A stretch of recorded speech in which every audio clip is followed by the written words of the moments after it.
Welcome to my channel. ఈ వీడియోలో biryani gravy curry ఎలా చేయాలో సింపుల్గా చెప్తా. ముందుగా ఒక మిక్సింగ్ జార్ తీసుకొని అందులోకి జీడిపప్పు వేసుకొని కట్ చేసిన అల్లం, అందులోకి ఉల్లిగడ్డ, కొత్తిమీర అండ్ చెక్క, లవంగం అవి కూడా యాడ్ చేసి ఇందులోకి వెల్లుల్లి ముందుగానే కట్ చేసి పెట్టుకున్న 3 పెద్ద టమాటా ముక్కలు మొత్తం వేసి ఇందులో టేస్ట్ తగినంత సాల్ట్ వేసి మిక్స్ చేసి పక్కన పెట్టుకుందాం.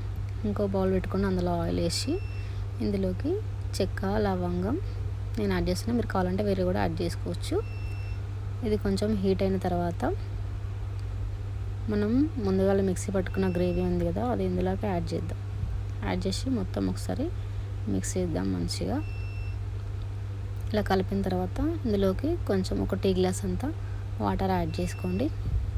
వాటర్ యాడ్ చేసిన తర్వాత ఇది కొంచెం దగ్గర పడిన తర్వాత అందులోకి కారం, పసుపు, ధనియా పౌడర్ యాడ్ చేసుకుంటే గ్రేవీ కర్రీ రెడీ అయిపోతుంది. Thank you for watching.